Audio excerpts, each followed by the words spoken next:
Hello friends, आप देख रहे हैं लीगल लिटरेसी। लीगल लिटरेसी में आज हम बात करते हैं सुप्रीम कोर्ट के एक बहुत ही महत्वपूर्ण जजमेंट की, जिसमें हम बात करेंगे। सुप्रीम कोर्ट ने कहा है, गिरफ्तारी के कारण लिखित रूप में देना अब सभी अपराधों में अनिवार्य है। सुप्रीम कोर्ट ने गुरुवार यानी कि 6 नवंबर को एक ऐतिहासिक निर्णय में कहा कि गिरफ्तारी के कारणों को लिखित रूप में बताने की संवैधानिक आवश्यकता का अब सिर्फ विशेष कानूनों जैसे पीएमएलए या यूएपीए तक सीमित नहीं रहेगी, बल्कि यह सभी अपराधों, आईपीसी या बीएनएस सहित सभी अपराधों पर लागू होगी।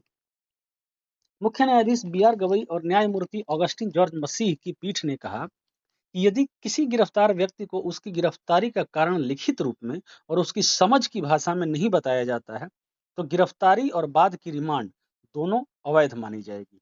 सुप्रीम कोर्ट ने कहा कि भारत के संविधान के अनुच्छेद 22(1) के तहत गिरफ्तारी के कारण बताना केवल औपचारिकता नहीं, बल्कि एक मौलिक संवैधानिक अधिकार है।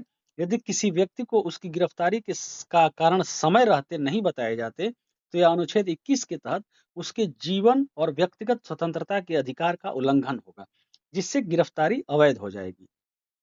कोर्ट ने इसमें कहा कि संवैधानिक अनिवार्यता की बात की। गिरफ्तारी के कारण बताना हर अपराध में जरूरी है, चाहे वह आईपीसी 1860 हो या अब जो बीएनएस हो गया है, या कोई विशेष अधिनियम हो। लिखित रूप में इसकी जानकारी होनी चाहिए।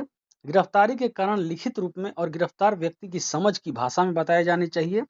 यदि तत्काल लिखित सूचना देना संभव न हो, तो मौखिक रूप से कारण बताए जा सकते हैं, लेकिन लिखित कारण उचित समय में और कम से कम 2 घंटे पहले, जब आरोपी को मजिस्ट्रेट के सामने पेश किया जाए, देना अनिवार्य है। पालन न होने पर क्या परिणाम होंगे, इसके बारे में सुप्रीम कोर्ट ने बात किया है। यदि ऊपर बताए गए प्रावधानों का पालन नहीं किया गया, तो गिरफ्तारी और रिमांड दोनों अवैध मानी जाएगी और आरोपी को रिहा करने का अधिकार होगा। यह मामला मुंबई के एक high profile hit and run case से जुड़ा था।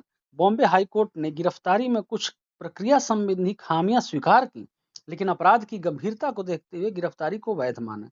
इसके खिलाफ आरोपी ने सुप्रीम कोर्ट में याचिका दायर की, यह तर्क देते हुए कि उसे गिरफ्तारी के कारण लिखित रूप में नहीं बताए गए। सुप्रीम कोर्ट ने आरोपी की गिरफ्तारी को अवैध करार देते हुए कहा कि गिरफ्तारी के कारणों की जानकारी देना मौलिक अधिकार है और इसे टाला नहीं जा सकता। यदि अधिकार व्यक्ति को अपनी गिरफ्तारी का कारण जानने, कानूनी सलाह लेने, पुलिस हिरासत को चुनौती देने और जमानत के लिए आवेदन करने का अवसर देता है। मौखिक सूचना केवल अपवाद स्वरूप होनी चाहिए। सुप्रीम कोर्ट ने स्पष्ट किया कि केवल आपातकालीन स्थिति में, जैसे कि अपराध पुलिस अधिकारी के सामने घटित हो रहा हो, में ही मौखिक सूचना दी जा सकती है। परंतु ऐसी स्थिति में भी गिरफ्तारी के कारणों की लिखित प्रति एक उचित समय के भीतर और हर हाल में मजिस्ट्रेट के समक्ष पेश करने से कम 2 घंटे पहले दी जानी चाहिए। यदि गिरफ्तारी के तुरंत बाद कारणों की लिखित प्रति नहीं दी गई, तो भी गिरफ्तारी अमान्य नहीं मानी जाएगी, बशर्ते कि लिखित कारण उचित समय में और हर हाल में मजिस्ट्रेट के समक्ष पेश करने से 2 घंटे पहले दिए जाएं। सुप्रीम कोर्ट ने इस मामले में आरोपी को दो पहले से दी गई अंतरिम जमानत को अस्थायी कर दिया और कहा कि यह फैसला केवल कानूनी सिद्धांत पर आधारित है। साथ ही हाईकोर्ट ने आदेश दिया कि इस फैसले की प्रतियां सभी हाई कोर्ट्स और राज्य सरकारों को तुरंत भेजी जाएं, ताकि इसका पालन सुनिश्चित हो सके। यह मामला था फ्रेंड्स मिहिर राजेश शाह बनाम महाराष्ट्र राज्य एवं अन्य। इससे संबंधित मामला ये था कि यदि गिरफ्तारी के कारण नहीं बताए गए, तो अनुच्छेद 22(1) के उल्लंघन के कारण अदालत को जमानत देनी ही होगी, भले ही किसी अधिनियम में जमानत पर प्रतिबंध ही क्यों ना हो। ये सुप्रीम कोर्ट ने कहा। फ्रेंड्स, ये सारा मामला था। लेकिन फ्रेंड्स, इसमें एक दो बातें ऐसी हैं जिसमें कि हम लोगों को विचार करने की आवश्यकता है। ये दो बातें हैं। सबसे पहली बात ये है कि यहाँ आप देख रहे हैं कि पालन ना होने पर परिणाम की जो बात कर रही है। यदि ऊपर बताए गए प्रावधानों का पालन नहीं किया गया, तो गिरफ्तारी और रिमांड दोनों अवैध मानी जाएंगी और आरोपी को रिहा करने का अधिकार होगा। यहाँ पे एक चीज और होना चाहिए था कि यदि पालन नहीं होता है, तो गिरफ्तारी और रिमांड अवैध तो मानी ही जाएगी और आरोपी को रिहा तो किया ही जाएगा।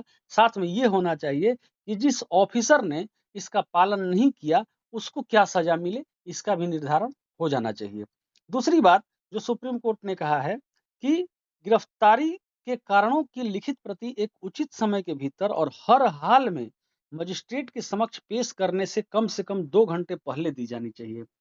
तो ये जो है इसका बहुत ज़्यादा मिसयूज़ होगा, हमें जैसा लगता है। आप लोग कमेंट में बताना कि क्या इसका हमारा कहना सही है या गलत है।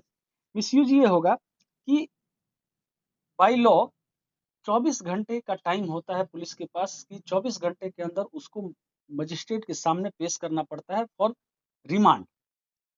मजिस्ट्रेट के सामने 24 घंटे के अंदर पेश करना होता है, तो किसी भी मामले को पुलिस कोई आपातकालीन मामला बना के और 22 घंटे तक उसको टॉर्चर करके सारे कानून की धज्जियां उड़ा करके ह्यूमन राइट्स का वायलेशन करके और 22वें घंटे में उसको एक ग्राउंड्स ऑफ अरेस्ट की कॉपी थमा देगी और मजिस्ट्रेट के सामने पेश कर देगी। ऐसा पॉसिबिलिटी है, ऐसा जरूरी नहीं कि ऐसा ही होगा, ऐसी पॉसिबिलिटी है। आपको क्या लगता है ये आप हमें कमेंट में जरूर बताना।